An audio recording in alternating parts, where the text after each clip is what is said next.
Nous sommes vendredi 22 mai 2020. Bonjour ou bonsoir, chers fidèles téléspectateurs. Encore une fois, bienvenue à cette nouvelle édition du journal de la télévision Renaissance.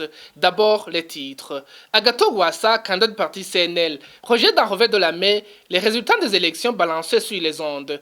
Le candidat du parti CNL aux élections assure avoir des preuves que c'est lui qui vient en tête dans ce triple scrutin du 20 mai.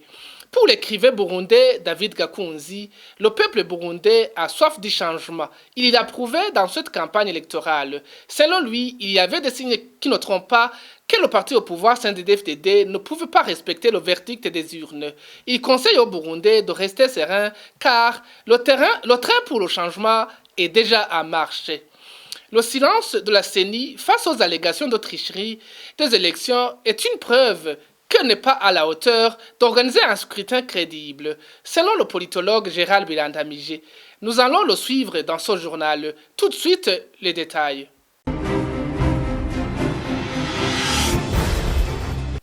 Encore une fois, bienvenue. Les résultats des élections que les médias sont en train de publier sont le produit d'une manipulation et ne reflètent pas le verdict des urnes. D'après Agathon Rwasa, candidat de parti Conseil national pour la liberté, il rejette en bloc ces résultats qui donnent une victoire écrasante au candidat de parti au pouvoir, Évariste Ndayishimiye, et revendique plutôt sa victoire. Agathon Rwasa était joué au téléphone par la Radio France Internationale.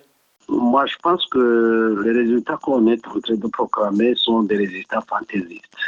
Ils ne collent pas du tout avec la réalité.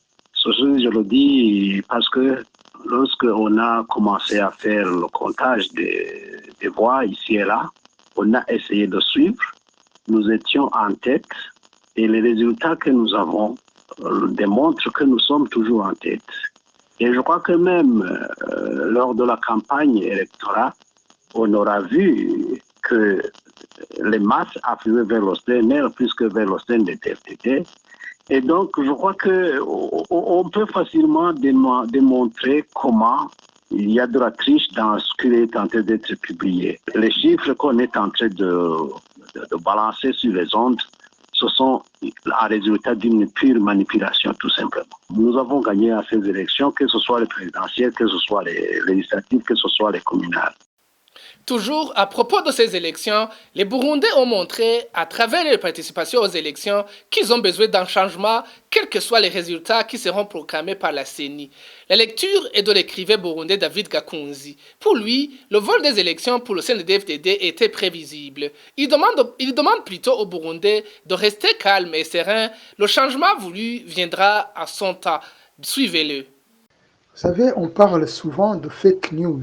Là, nous venons de vivre au Burundi une fake élection, une élection fake, avec une CENI fake, et évidemment avec des résultats qui ne peuvent qu'être fake, des résultats faux, qui ne reflètent pas la vérité des urnes. C'était prévisible. Cette mascarade-là ne pouvait se terminer que de cette manière-là. C'était prévisible. Parce qu'il y a au pouvoir un clan qui a peur du changement, qui sait que si jamais il y avait un changement, certains de ces notables-là qui sont au pouvoir pourraient être traduits un jour en justice. Donc ils s'accrochent au pouvoir, ils ne lâcheront jamais le pouvoir. Un prédateur ne lâche jamais volontairement sa proie. Mais les Burundais ont montré qu'ils voulaient le changement. Et ce changement viendra. Il viendra en son temps et en son heure. Il a commencé déjà ce changement, puisque dans leur tête, les Burundais ont déjà changé. Les Burundais, ils ont montré qu'ils n'avaient pas peur. Les Burundais ont montré qu'ils étaient intelligents, qu'ils n'étaient pas des sujets à manipulation idéologique. Mais ceux qui sont au pouvoir aujourd'hui, notamment ceux qui dirigent la CENI, devront répondre de leurs actes devant l'histoire. Parce que si ces résultats faux qu'ils sont en train de concocter provoquent par hasard, par malheur, des soubresauts dans le pays, ils seront un jour amenés à répondre de leurs actes devant les tribunaux aussi. Cela me semble normal et évident. Restons sereins, restons calmes. Le changement est déjà dans les têtes des Burundais et il se traduira en son heure et en son temps sur le plan politique. C'était l'écrivain burundais David Gakunzi. Certains faits dans les préparatifs et pendant les élections avaient montré l'intention du parti au pouvoir CNDD-FDD d'autres richesses dans ces élections. Les défenseurs des droits de l'homme restent inquiets sur la situation qui prévaut au Burundi, étant donné que l'attitude de la Commission électorale nationale indépendante CENI ne rassure pas sur la gestion du conflit entre le CNDD-FDD et le CNL. Il y a risque d'un conflit post-électoral. Suivez Maître Gustave Nyonzima, il est vice-président du collectif des avocats pour la défense des victimes de crimes de droit international commis au Burundi. Je commencerai à dire qu'il y a eu des signes avant-coureurs qui présageaient qu'il ne pouvait y avoir des élections libres, crédibles, indépendantes et transparentes. Si l'on s'en tient aux irrégularités ayant émaillé le processus électoral, d'abord tous les challengers aux élections de 2020 sont allés aux élections sans qu'il y ait le fichier électoral présenté par la CENI. Il y a de l'anguille sous roche là-dedans, c'est-à-dire qu'on ne peut pas connaître avec exactitude ceux qui ont voté pour tel ou tel, si l'on n'a pas d'abord la base, le fondement, ce qui est le fichier électoral. Deuxièmement, les membres du CNR ont été maltraités, molestés par le pouvoir en place via des imbonerakure au parti au pouvoir. Il y a des mandataires du parti CNR qui ont été appréhendés, incarcérés, et d'autres qui n'ont pas eu accès au bureau de vote, ce qui nous montre qu'il y avait une panique au sein du pouvoir en place, donc le parti au pouvoir, le CNDD-FDD. Aussi, il y a l'absence des observateurs internationaux de l'ONU, de l'Union africaine, de l'EAC, et j'en passe, même des organisations non gouvernementales. Toutes ces organisations, tous ces organismes ont été refusés de venir pour faire observer ce qui se passe durant les élections de 2020. Et ça sent le roussi, comme on le dit.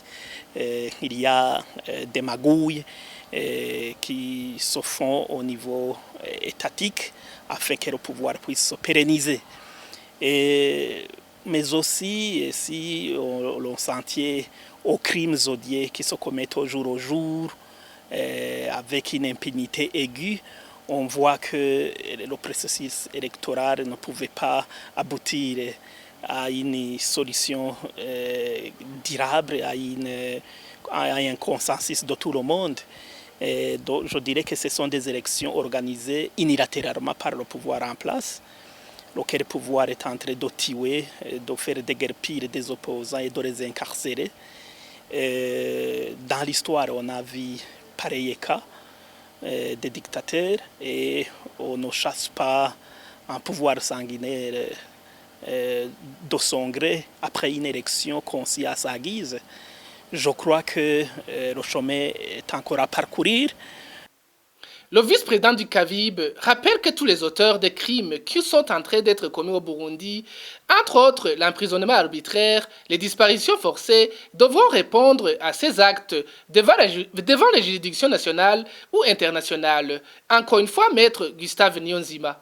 Je dirais à tous ces bourreaux que tôt ou tard, ils seront poursuivis par la justice et seront traduits devant même la justice internationale. Il y a pas mal de dossiers judiciaires qui ont été déjà acheminés au niveau des cours et tribunaux internationaux, que ce soit au niveau continental ou au niveau régional. Et il y en aura d'autres qui vont s'accentuer avec ce processus électoral. On était dans une crise qui date de 2015, inhérent à un mandat illégal du président de la République, Pierre Nkurunziza. Et maintenant, on a aussi une autre crise donc, qui vient accentuer la première crise qu'on avait de 2015 à 2020. Mais je dirais que ces bourreaux seront poursuivis devant la justice et les victimes pourront recouvrir leur dignité. Mais que ces bourreaux ne se la courent pas douce.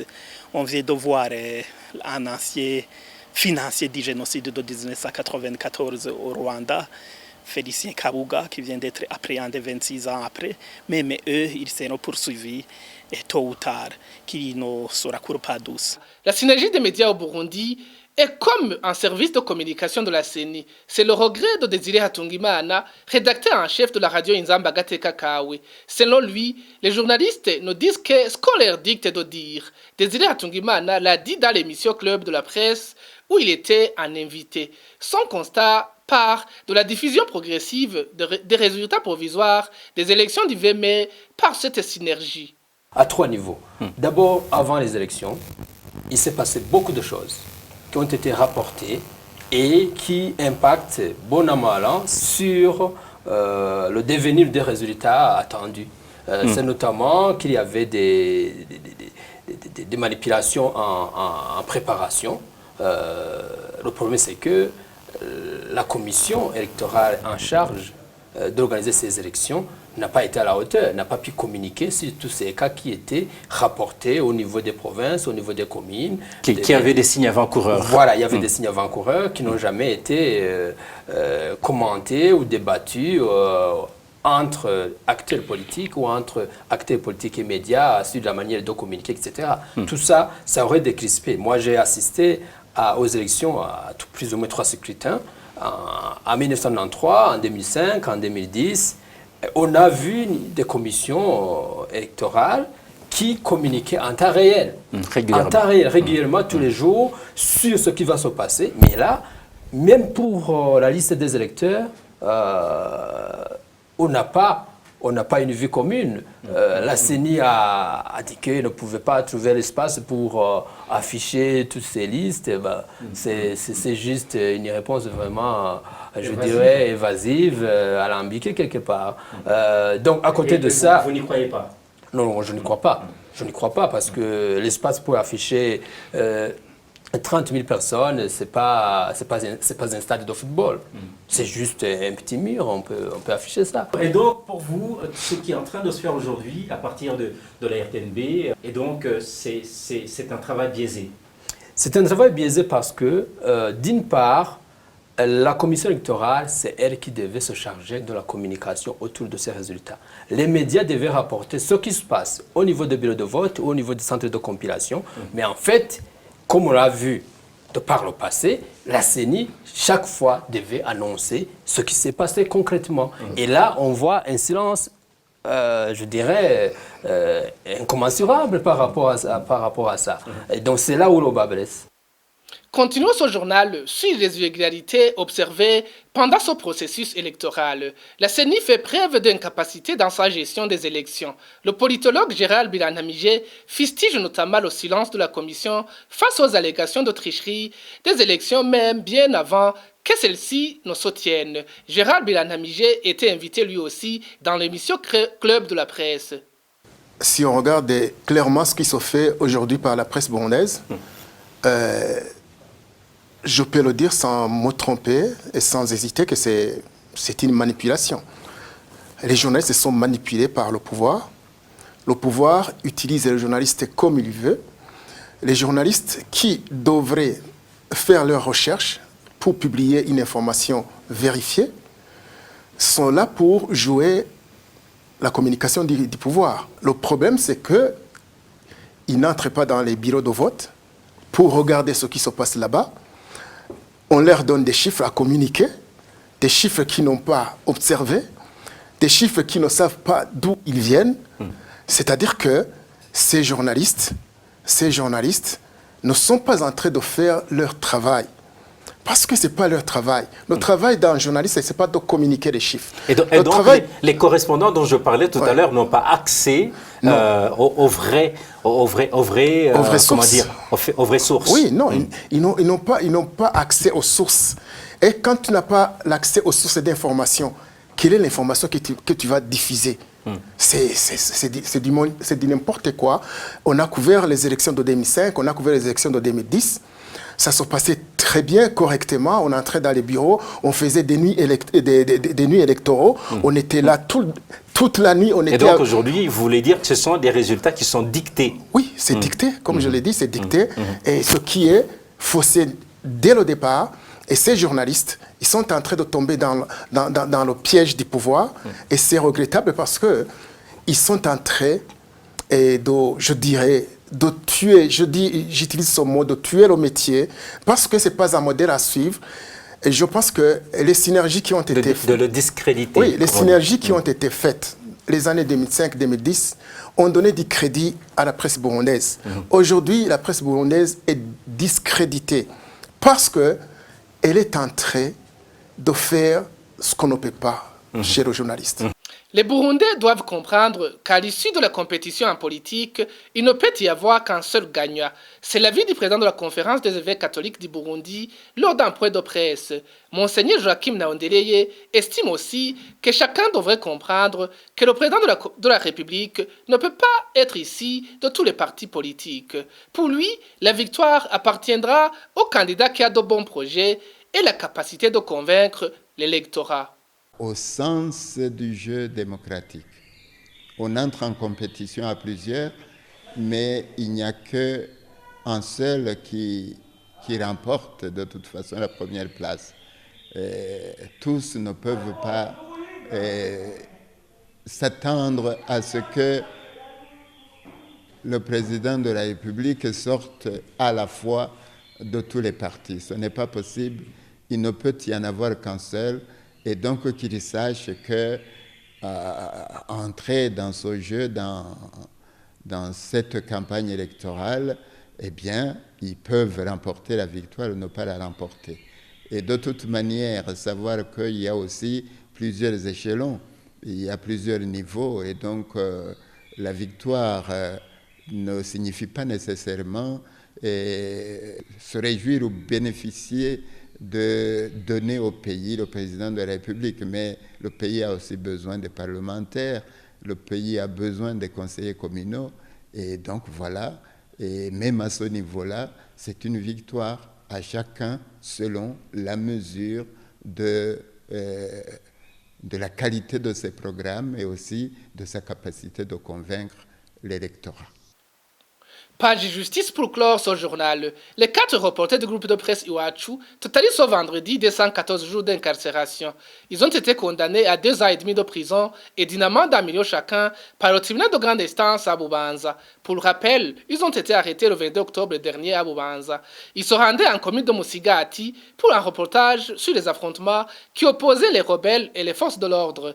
Christine Kamikazi, Agnès Ndirubusa, Terence Mozenzi et Egide Harerimana sont accusés de tentatives d'atteinte à la sûreté intérieure de l'État. Et c'est par ici que prend fin ce journal. Merci à toute l'équipe de production ainsi qu'à l'équipe technique. Au revoir.